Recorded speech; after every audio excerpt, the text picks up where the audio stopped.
Sud Radio 10h midi, Valérie Expert. Média. Bonjour à toutes et à tous, bonjour Gilles Gansman. Bonjour Valérie. Bonjour Franck Tapiro. Bonjour on est ravis de Valérie, vous avoir. bonjour les auditeurs. Ce matin, vous disiez plein de choses très intéressantes en micro. Dommage, j'étais en micro. Voilà, mais vous allez pouvoir nous reparler de cette élection. J'ai été attiré, alors vous êtes publicitaire, président de Outspa, cofondateur de Daka.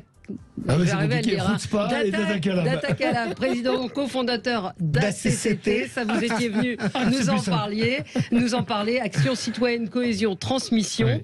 Et vous avez rédigé, c'est dans Stratégie, un éditorial qui s'intitule « Qui sera l'élu de nos cœurs ? Comment les émotions changent la donne de l'élection présidentielle ?» J'ai trouvé ça très intéressant parce que c'est vrai que vous vous intéressez depuis quelque temps avec Datakala justement à l'émotion. Et en quoi, alors je voulais vous avoir ce matin effectivement pour parler de tout ça, mais ne parlez pas parce que dès que vous commencez à parler après ça ne s'arrête pas. D'abord il y a la question du jour. La question du jour, elle est liée hier, vous verrez, j'en ai un extrait dans mon zapping. Hier il y a eu une communication de deux ministres qui sont venus défendre l'affaire McKinsey, et il n'y a que France Info Télé qui a diffusé, ni BFM ni CNews, ni LCI qui est une chaîne d'info. Exactement, et donc on s'est demandé si finalement, alors pour l'instant ce qu'ils nous disent c'est à cause de l'égalité parfaite du temps qui empêcherait évidemment sur une longue durée de pouvoir rattraper cette égalité parfaite.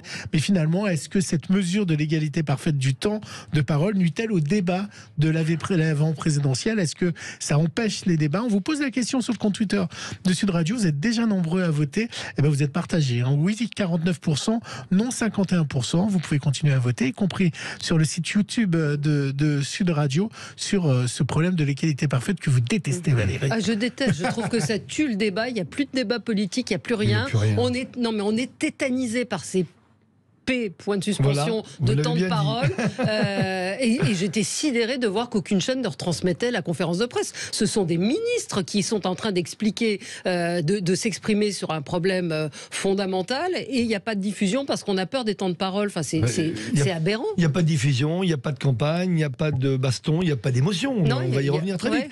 Et en fait, on est privé de tout. Donc déjà qu'on a eu une vie privée de tout pendant 2 ans avec le Covid, mais là on a une vie politique privée de tout débat, privé de même de tout décalage, de tout débordement. Et s'il n'y a pas d'émotion dans une campagne, il n'y a pas de campagne. Voilà pourquoi je suis assez inquiet, moi, pour cette campagne. Et c'est pas mon genre d'être inquiet. On va en parler. Gilles, on passe au zapping. Sud Radio 10h midi, Média, l'instant zapping. D'abord, je veux savoir, vous la regardez, la télé, Franck Tapiro? Très peu. Je regarde surtout les chaînes d'infos, je regarde l'écran de télévision. Mais je regarde les plateformes, Netflix, le sport. Mais je regarde pratiquement plus du tout la télévision. D'abord parce que il n'y a rien à regarder. Moi, on me dit même vous faites de moins en moins de débats. Je dis mais montrez-moi les débats. Et moi je vais y aller. Mais il n'y a plus de débats. Ils sont les vrais débats, les vraies oppositions. Il y a des mises en scène de débats. Mais quand on analyse vraiment le fond politique, non. Il y a Baba, je trouve qu'il fait, Cyril, mon ami Cyril, fait un carton joué avec son émission. Parce que bizarrement, alors que tout le monde s'attendait à ce que ce soit superficiel et des effets de manche, finalement, on entend des paroles politiques. On entend des vraies oppositions. C'est le seul endroit où on s'oppose. Donc c'est facile de critiquer Hanouna, mais c'est le seul qui, lui, propose un débat politique. Comment on propose d'autres? Une nouvelle fois, Volodymyr Zelensky est apparu cette nuit avec une vidéo dont il a le secret. C'est son moyen de communication pour réagir aux annonces de la Russie. Alors à la fois du cessez-le-feu qui vient de démarrer logiquement à Mariupol, et puis surtout d'un certain nombre de retraits des troupes auxquels il ne croit pas. Oui, il y a un processus de négociation qui continue, mais ce ne sont que des mots sans rien de concret. Il y a d'autres paroles que l'on entend concernant le retrait des troupes de Kiev et de Tcherniv, et sur la soi-disant baisse d'activité militaire russe, c'est faux. Car ce sont les conséquences du travail de nos militaires. Nous savons que les Russes accumulent des troupes pour faire de nouvelles frappes dans le Donbass. C'est pour cela qu'on se prépare à tout. Nous ne croyons personne et nous ne donnerons rien. On va lutter pour que chaque mètre carré de notre terre soit libre. Quel communicant? Vous savez, aujourd'hui, on gagne d'abord le combat dans les médias avant de le gagner ou dans les prétoires ou sur le terrain. Et les médias aujourd'hui sont une arme de destruction massive ou de construction massive d'opinion. Et on le voit parce que cette guerre menée par l'Ukraine, enfin cette guerre menée par la Russie contre l'Ukraine devient finalement le héros de ce combat par la communication, qu'on le veuille ou non. Et c'est vrai que s'il n'y a pas de communication, vous imaginez ce qui viendrait de l'Ukraine, ce qui viendrait surtout de ces options de sortie politique. Ils devraient eux aussi prendre des leçons de communication. On en parlait donc, nos deux ministres, Amélie de Montchalin et Olivier Dussopt. Alors je ne sais pas, ils ont peut-être été conseillés par McKinsey, mais hier c'était une conférence de presse quand même très pathétique. Et pour éteindre le feu donc de cette affaire McKinsey, alors un axe de défense d'Amélie de Montchalin, ça a été de dire ce n'est pas parce qu'on nous conseille qu'on suit les conseils. Donc on paye pour rien. Jamais les décisions ne sont prises par les consultants. Les décisions dans notre pays sont prises par des hommes et des femmes politiques, légitimes, responsables devant le Parlement, responsables devant les Français. Et donc, est-ce que le gouvernement, dans cette période, a délégué la gestion de crise ou aurait délégué la définition de ces politiques publiques à des consultants? Là aussi, la réponse est non. Parce que c'est un fantasme de le penser ou de le laisser penser. C'est toujours le gouvernement, sous l'autorité du président de la République et du Premier ministre, qui est responsable de la prise de décision. Ah ben, il a totalement raison.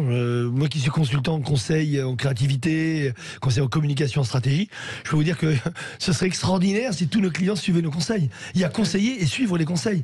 Et on a beau parfois être pertinent, créatif, différenciant, ou alors totalement dans la plaque, ça ne veut absolument rien dire. Quel que soit le niveau et la valeur du conseil que vous donnez, c'est le client qui a la main pour suivre ou non, ou pour remettre en question ce que vous lui dites. Alors maintenant, enfin, a priori, si on vous consulte, c'est qu'il pense que vous êtes bon et que vous allez avoir de bons conseils. Donc c'est un petit peu... Oui, je parle en valeur absolue du conseil. Maintenant, quand on s'appelle McKinsey, quand on est une grande boîte comme McKinsey, où le simple tampon fait qu'on rajoute 2 ou 3 zéros à la fin d'une... c'est normal, c'est leur expertise. Et c'est logique. C'est la loi du conseil. C'est vrai que c'est un peu surprenant, parce qu'on imagine qu'avec des centaines de millions, que le gouvernement a suivi au moins leur conseil. Sinon, à ce moment-là, il faut rendre l'argent. C'est-à-dire que moi, je dis à un moment, c'est bien de payer des conseils, mais j'accorde toujours une importance très forte à l'incentive, c'est-à-dire au success fee. Ça veut dire aux honoraires en cas de succès. C'est bien que le client paye vos conseils, mais en revanche, s'il suit vos conseils et que vous le faites gagner, vous le faites réussir, vous avez le droit à un bonus qui est parfois plus fort que le montant de vos honoraires. Et c'est comme ça, moi, que je conseille toutes les boîtes de conseil d'agir. Parce qu'au moins, ça veut dire que vous avez bien fait. Sinon, vous vous donnez des conseils, vous les lancez dans la nature. Mais là, ce qui est reproché, c'est aussi que ça soit une boîte étrangère. Et que d'un seul coup... ils n'étaient pas les seuls tous focalisés sur McKinsey. Il y avait 3 boîtes et il y a une filiale française. Mais oui, il y a une filiale française qui est très forte. McKinsey en France, c'est très fort. Puis McKinsey, c'est une boîte mondiale. Après, oui, ça, c'est des procès. Mais vous savez, depuis des années et des années, même en communication, en publicité, il y avait Havas, il y avait Publicis, puis il y avait d'autres boîtes américaines qui avaient leurs antennes en France, qui étaient utilisées par le SIG, Service d'information du gouvernement, etc. Donc, oui, on peut se dire, soyons franco-français, parce que les Américains, eux, ils ne prennent que les agences américaines, que les conseils américains. C'est vrai qu'en France, avec tout ce qu'on fait comme campagne pour le bleu, blanc, rouge et le Made in France, il y a des excellentes boîtes de conseils. Donc voilà plutôt la sortie de crise, c'est de dire la prochaine fois on prendra des consultants français. Une atmosphère électrique à la télévision, mais cette fois-ci dans Touche pas à mon poste, donc votre ami Cyril Hanouna. Oui. Il y a eu quand même hier un moment assez violent et rare en télévision entre sa chroniqueuse Géraldine Maillet et finalement son patron Cyril Hanouna, parce qu'on est devant son patron. Ce dernier n'a pas du tout apprécié la position de Géraldine Maillet, en particulier sur le masque, sur Emmanuel Macron. Il y avait une atmosphère comme ça et je pense qu'il a été un petit peu loin. Arrêtez de dire aux Français, il faut faire ça. Arrêtez de dire aux Français, il faut faire ci. Les Français, ils font ce qu'ils veulent. Absolument. Ils sont pas comme vous, Géraldine Maillet, avec un salaire confortable, avec une très belle vie. Et parfois, il y a des Français qui souffrent. Et non, s'il vous plaît, il y a des Français qui souffrent énormément. Je vous dis. Moi, je sais ce que vous gagnez ici. Donc, je sais qu'il y a des. Vous connaissez pas ma vie. J'ai 50 ans. Oui, mais alors, arrêtez de donner des leçons. Arrêtez de donner des leçons. Vous fatiguez tout le monde. Je me tais alors. Je vous le dis, arrêtez de donner des leçons aux Français. Moi, j'en ai marre des donneurs de leçons comme vous qui disent il faut faire ci, il faut penser ça, il faut se faire vacciner parce qu'ils l'ont dit. Les moutons, j'en peux plus. Mais vous êtes un mouton aussi en disant ça. Mais pas du tout. Mais si c'est un mouton anti-système qui est complètement une posture idéologique. Je suis pas anti-système. Mais bien sûr. Ah ouais. Oui, mais ça, Cyril le fait très souvent avec ses chroniqueurs. Parfois, il a des pétages de plomb, mais qui sont vraiment sincères. C'est pas calculé, c'est un truc ça le prend comme ça. Il y en a beaucoup qui ont été virés 10 fois, qui sont revenus d'ailleurs 11 fois, d'autres qui se barrent du plateau, qui reviennent. Ça fait partie du jeu. Mais il y a plus de bienséance à la télévision. Mais non, mais attendez, il y a plus de bienséance. Ça dépend en fait. En fait, c'est des extrêmes. Il y a plus de bienséance tel qu'on l'entendait avant, où vraiment les mots étaient feutrés, où on s'attaquait, mais avec pardon. Vous savez, on disait pardon, mais allez vous faire le pardon qui... non, ça c'est fini. Pourquoi? Parce que c'est vrai que Cyril a choisi ce positionnement, que ça plaise ou non, apparemment ça plaît quand même, c'est la libre parole. Moi j'avais ça à l'époque, bon je l'ai chez vous, je tiens à le dire, toujours, parlons vrai. Et je l'avais à l'époque sur RMC au démarrage, j'ai fait le démarrage des grandes gueules pendant 5-6 ans, au démarrage en 2004, et on avait cette liberté, on avait l'impression que personne ne nous disait, en temps en temps on entendait la cloche, mais la cloche c'était uniquement quand on s'engueulait et quand on devenait inaudible. Mais je trouve que c'est bien de revenir à la vraie parole. Parlons vrai, vous le dites, vous à l'antenne. Et ça, c'est les politiques qui devraient plutôt le retenir. Mais là, hier, c'était dans l'humiliation. Oui, c'était un peu oui, je viens d'écouter, c'est vrai que c'est un peu... Mais bon, c'est le jeu. Il est entêté en sujet principal sur Twitter parce que ça a choqué beaucoup de gens, cet échange. Pour finir, une fois n'est pas coutume, je vais finir par une publicité, car finalement, c'est aussi de la télévision, la publicité, et puis c'est votre métier. Alors, depuis lundi, je ne sais pas si vous l'avez vu, il y a une nouvelle campagne de pub de la SNCF. Vous l'avez entendu, vous l'avez pas vu. Elle est assez incroyable. Vous l'avez vu, Valérie, ou pas? Alors c'est une pub qui est une sorte de slam par le romancier et chanteur Gaël Faye. Et alors vous allez entendre qu'il parle des qualités de la SNCF, mais aussi des défauts, des retards. Vous savez pourquoi? Et c'est le nouveau slogan. C'est parce que ici on n'est pas carré, on est hexagonal. Humaniste jusqu'au bout des ongles, humain jusqu'au fond des tripes, des cigales sur la langue, de l'océan sur les lèvres, du maroilles dans la bouche ou de la choucroute sous la dent. On vibre, on pleure, on rit, des 6 coins du pays, on respire le même vent. Pessimiste souvent, face à l'adversité comme face à l'adversaire. À tort pourtant, suffit de regarder en arrière. Supporter de la terre, amoureux de l'environnement, de nos forêts, de nos plaines, de nos mers. Bleu, blanc, rouge, mais chaque jour plus vert. On n'est pas statique, on est progressiste. On va pas se refaire, on est parfois en retard, mais on n'est pas retardataire. On est avant-gardiste, on n'est pas coincé, on a un humour hors pair. On n'est pas de mauvaise foi, on est juste un peu paradoxal. On n'est pas carré, on est hexagonal. Écoutez, moi je trouve cette campagne audacieuse. 1. Très audacieuse. 2. Je suis musicien, voilà, et d'ailleurs je m'y remets à fond. Hier, j'ai vu ça sur les réseaux. Oui, j'ai vu. Oui, mais je chante, je suis compositeur, auteur, etc. Donc, et je suis pour depuis des années, je l'ai mis dans toutes mes pubs, la communication musicale. Je trouve qu'on n'utilise pas assez le fait musical dans la communication. On oublie que la musique, c'est pas une musique d'accompagnement, une musique d'ascenseur, c'est 70% de l'impact émotionnel, on revient aux émotions, et de la mémorisation d'une campagne. Troisièmement, je trouve que c'est assez provoque de la part de la SNCF d'utiliser un slam, parce que le slam, on dit oulala, sur quelle voie vont-ils? Ça peut être vraiment quelque chose qui se retourne contre eux, ou s'il y a une balle dans le pied, on peut frôler le ridicule. Ils y ont été à fond, c'est pas mal. Même si la phrase écrite, on n'est pas carré, on est hexagonal, peut paraître un petit peu justement tiré par les cheveux, ça passe bien et ça crée un moment d'émotion. Il y a une petite pause à la fin, si on rentre dans la technique un peu musicale. Je trouve que c'est bien posé, c'est bien senti. Donc moi, au contraire, quand on s'appelle SNCF, faire ce genre de choses, avec ce sublime slogan de mon ami Michael Blumendiel, pam pam pam pam, qui est un slogan musical. Absolument. Ce n'est pas qu'un jingle. On le retient. Il y a des stars dans le monde entier d'ailleurs qui le chantent. Gad Elmaleh, lors de son dernier spectacle sur scène, chante aussi ce petit slogan musical. Donc non, c'est une prouesse. Il faut les encourager pour qu'ils aillent plus loin maintenant. Et elle fait 1 minute 30. Là, je vous ai mis 25 secondes. J'adore les longs formats. Elle fait 1 minute 30 et elle va passer là pendant un mois. Mais quand il dit on n'est pas en retard, on est avant-gardiste. Mais dans les faits, c'est vrai. D'être en retard, c'est avant-gardiste. Oui, mais nous, vous savez, on est Français, on regarde que les trains en retard. La majorité de leurs trains sont à l'heure. Et ils sont avant-gardistes, ils ont tout. Moi, je les connais bien. Gare et Connexion, tout ce qu'ils font. Ils ont vraiment quelque chose. Il faut les encourager là-dedans. Et je trouve ça plutôt audacieux. On va marquer une petite pause et on se retrouve dans un instant avec Franck Tapiro pour parler de l'émotion dans cette campagne présidentielle. À tout de suite. L'invité du jour, c'est Franck Tapiro, donc publicitaire, président de Outspa, cofondateur de Datacalab, j'ai tout bien dit, et président cofondateur d'ACT. J'ai failli me planter. Faut dire ACT, Action citoyenne, cohésion, transmission. Vous avez publié un éditorial dans Stratégie. Qui sera l'élu de nos cœurs? Comment les émotions changent la donne de l'élection présidentielle? Pour vous, il n'y a plus. Alors, est-ce que l'émotion n'est pas le contraire de la raison, et en particulier quand on vote? Non, parce qu'en fait, depuis toujours, et on peut le voir depuis ces 30 dernières années, toutes les élections présidentielles sont des élections émotionnelles. Pourquoi? Parce que d'abord, c'est un homme ou une femme seul face aux Français. Et quand on est seul face aux Français, il faut incarner, il faut projeter, il faut donner envie, il faut surtout amener les gens dans un récit de la France d'après, qui va être le leur, qui va être partagé. Donc si ça, c'est pas de l'émotion, ça veut dire que vraiment, je ne comprends rien à la politique. Donc, quand on ose dire que, mais non, tu sais, on n'arrête pas de me dire, de m'opposer à cela, les chiffres, le déclaratif, les choses bien rationnelles. Mais attendez, les chiffres, les sondeurs, on en parle depuis 30 ans. Bon, j'ai plein d'amis sondeurs, mais ils savent très bien que je n'ai jamais travaillé sur les sondages et ça m'a plutôt porté bonheur. À chaque fois que j'ai travaillé à l'inverse des sondeurs, j'ai trouvé le bon pronostic et longtemps à l'avance. On en reparlera peut-être, vous allez rester avec nous pour les débats, du coup on improvise un petit peu cette invitation. Mais vous dites que les émotions changent la donne de l'élection présidentielle. Un exemple. Vous savez, les émotions, c'est considérer que les gens ont un cœur, vibrent, doutent, ont des émotions. C'est quoi? C'est de la joie, de la peur, de la tristesse, du dégoût, du mépris. C'est ça, nous sommes des êtres humains. Les êtres humains sont des êtres émotionnels. Nous ne sommes que les additions de nos émotions.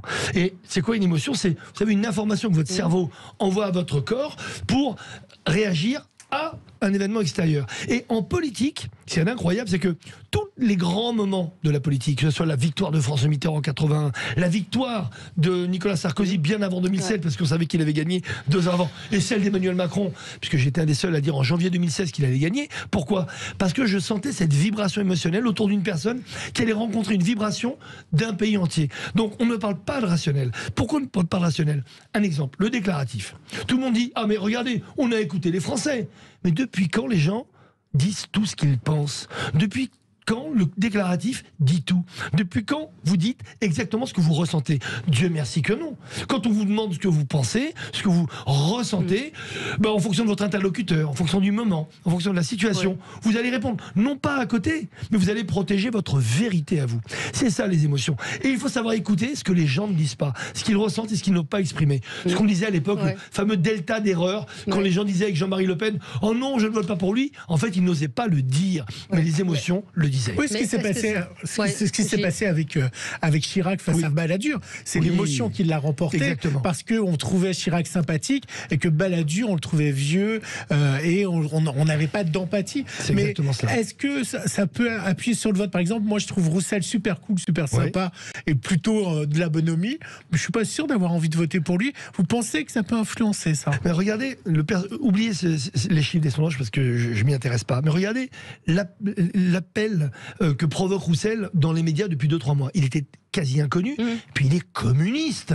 Faut oser être communiste en 2022. Eh ben il y arrive, pourquoi? Parce qu'il rénove complètement le logiciel des communistes. Il est même meilleur que Marché à sa grande époque, parce que Marché, c'était un clown. On a adoré le clown. Et c'est pour ça qu'il était utile. Aujourd'hui, Roussel n'est pas un clown. Il parle à tout le monde et des gens de droite, du centre, même d'extrême droite reconnaissent qu'il a un discours qui marque. Il a un discours qui se pose. Il a un côté sympa. Mais il n'est pas que sympa. Il est vrai, j'allais dire. Moi, même vous évoquez Cyril Hanouna, et je suis assez d'accord avec vous sur son émission qui a plutôt surpris. Mais est-ce que l'émotion, c'est pas la connerie? Je vais être carrément provoque, mais est-ce que c'est bien intelligent de se dire je vais voter parce que le mec il est sympa et ou Marine Le Pen elle aime les chats et que Fabien Roussel il mange de la viande? C'est pas de la politique, c'est pas. Valérie, ça en fait partie. Ce que je dis, c'est pas la politique, c'est pas l'instrumentalisation de l'émotion, contrairement à ce qu'on pense. Parce que le grand public sait, il décode par cœur. Quand on se moque de lui, quand on essaie de l'instrumentaliser, il le voit. Au début, ça peut marcher, mais à la longue, il sent que ça marche.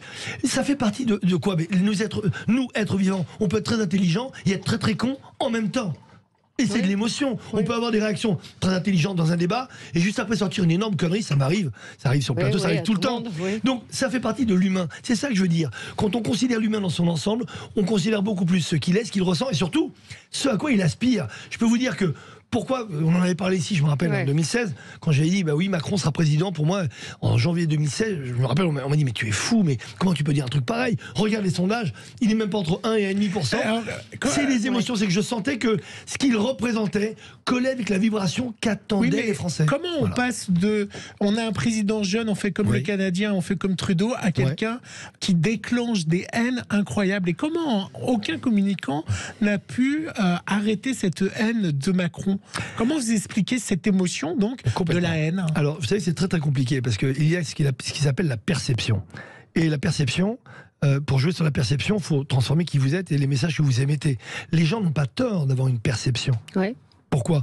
Parce que si vous émettez un message et que ce message est totalement décalé, je peux vous dire, je connais très bien Emmanuel Macron, il n'est pas du tout comme ce qu'on raconte, le côté méprisant, le côté lointain, c'est exactement l'inverse. Sauf que il a forcément fait des choses un peu de travers pour provoquer cette perception-là. Donc en fait, un communicant, il doit pas dire tu dois dire ça, c'est agis sur le fond de ce que tu es et essaye d'émettre un message qui va faire qu'à un moment tu vas surprendre les gens qui pense quelque chose de négatif sur toi. Vous lui conseilleriez quoi, lui, pour changer son image, pour pas qu'il y ait cette haine? Il faut qu'il soit en permanence au contact des Français, en live, de façon incontrôlée. Parce que je l'ai vu faire, et je peux vous dire qu'il est incroyablement empathique. Il a une intelligence relationnelle, émotionnelle forte. Et quand les gens vont le voir, il est en relation pour dire traverse la rue pour trouver l'emploi. Alors, vous savez quoi? On va en parler. Ouais. Il a dit cette chose-là qui est une chose malheureusement vraie. Pourquoi? La veille, il était au restaurant avec Brigitte, chez un restaurateur qui pleurait en lui expliquant que ça faisait des mois et des mois qu'il mettait des annonces partout. On ne trouve pas de personnel. Demandez à n'importe quelle personne responsable de CHR, ils vous diront il n'y a plus d'employés valables et de qualité. Et donc le lendemain, oui, ce jeune, il lui a dit moi je traverse la rue. Pourquoi? Parce qu'il y avait le fameux restaurant. Mais ce que je lui ai dit, et c'était vrai, mais vous savez, c'est très compliqué dans un déplacement présidentiel. Il aurait dû prendre le jeune par la main. Il aurait dû arrêter, faire une pause, traverser la rue, l'emmener voir ce restaurateur. Et là, on serait là en train de dire, vous vous rendez compte, Macron a fait peut-être un des plus beaux gestes politiques de l'histoire. Donc après, c'est une question de contexte. Comment on gère la situation. Et de perception aussi. De perception, c'est exactement ça. Oui, mais justement, et donc c'était sincère quand il lui a dit. Mais c'est vrai qu'il n'a pas pensé après aller au bout. Bon, voilà, c'est un exemple, mais pour vous montrer que, encore une fois, on peut être de très bonne intention, on peut avoir raison sur le fait et avoir complètement tort en perception, parce qu'il manque quelque chose, c'est d'aller au bout d'une situation. Et c'est vrai que quand Bayrou, la seule fois, mais la gifle, il n'avait pas calculé, on n'a pas envoyé un petit gamin pour faire les poches de Bayrou. Mais la gifle, c'était quoi? C'était la gifle du papa, la gifle du professeur, la gifle du tuteur, qui à un moment remet un moment en place. Et même si c'était un acte un peu violent, c'est une gifle, mais il y a le côté l'éducation nom de nom. Et c'était important. Et d'ailleurs, depuis la gifle, il n'a rien fait du de tout. tel. Oui, absolument. Voilà. Alors des réactions de nos auditeurs, je suis d'accord, certaines personnes peuvent voter sous l'émotion. L'émotion peut faire bouger beaucoup de choses. Bien entendu, les gens vont voter pour un programme, mais c'est l'émotion que le candidat est. Mais alors, aujourd'hui, quel est le candidat qui provoque le plus d'émotions? Alors, pour moi, il y en a 4, on va dire, avec des niveaux différents. Il y a toujours Emmanuel Macron, c'est clair, parce qu'il est encore sur l'émotion de 2017. Je peux vous dire qu'il y a des gens encore qui sont sidérés par le fait qu'il ait été élu, sidérés par le fait qu'il ait réussi un quinquennat, mais c'est Fort Boyard. Tous les 3 mois, une crise de Benalla, les gilets jaunes, les retraites, le Covid, la guerre en Ukraine. Et il arrive à rebondir, toujours avec le sourire et l'optimisme. Franchement, la résilience, il en est le premier des ambassadeurs. Il y a évidemment Éric Zemmour. Il faudrait être totalement de mauvaise foi pour dire qu'Éric Zemmour ne provoque pas que d'émotions, et des émotions avec des ressentis. C'est pas la même chose. Des ressentis négatifs ou positifs. Le ressenti, c'est le résidu de l'émotion. L'émotion n'est jamais négative ou positive. La preuve, la peur peut vous sauver la vie. Bon, mais le ressenti, c'est négatif. Et quand il dit, par exemple, de façon dingue, que les enfants sans de l'air ont été enterrés en Israël, donc c'est pas vraiment français, etc. Et que Mera, ce qui est faux, il est enterré à Toulouse, et est en Algérie. Bon, là, il a déliré. Il a provoqué des ressentis très négatifs. Mais il a provoqué quelque chose, comme Trump.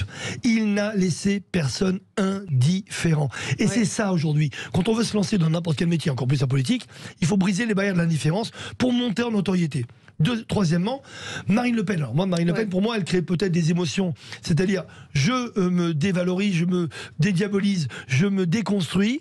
Mais à force d'être déconstruite, elle est où? Pour moi, elle est nulle part. Donc je suis complètement en opposé, on en parlera sûrement tout à l'heure, face à tous ces sondages qu'il envoie déjà au second tour, la candidate idéale parce qu'elle ne dit rien, elle aime des chats et elle a l'air sympa, mais si on ose emmener un candidat pareil au second tour, c'est que la politique est morte dans notre pays. Mais c'est une forme d'émotion. Et quatrième, c'est Mélenchon.